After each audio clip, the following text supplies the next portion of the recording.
Mixed by DJ Raja Bhai.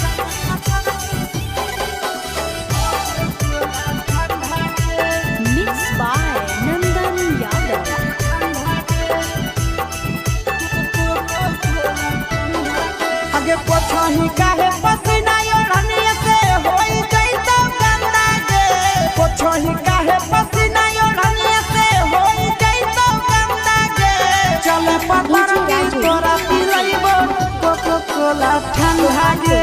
चले पतर की तोरा पिलइबो कोको कोला ठंडा गे आगे पोछही काहे पसीना ओढ़निया से होई जइतो गंदा गे पोछही काहे पसीना चल पतर की तोरा पिलइबो ठंडा गे चल पतर की तोरा पिलइबो कोको कोला ठंडा गे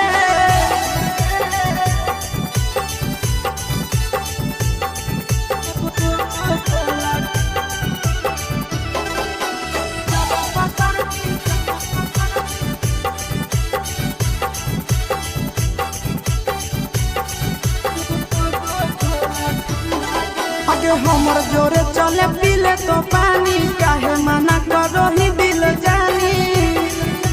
हे गे पतर की हमर जोरे चले पीले तो पानी काहे मना करो ही दिल जानी अगे मारो दे तौलू का भूख होई जइतो मंदा गे मारो दे तौलू का भूख होई जइतो मंदा गे अगे चल पतर की तोरा ठंडा गे चल पतर की तोरा पिलइबो कोको कोला ठंडा गे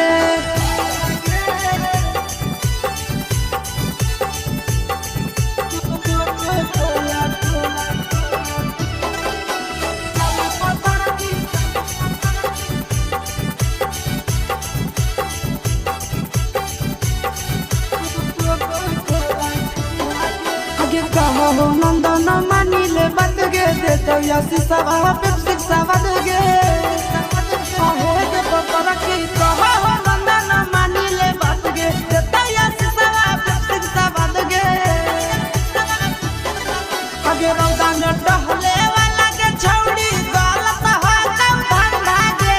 रौदा में घूमे वाला के छौड़ी तोर गलत हो तब ठंडा गे चले पतर की तोरा पिलइबो कोला ठंडा गे चले पतर की तोरा पिलइबो कोको कोला ठंडा गे www.djbass.raju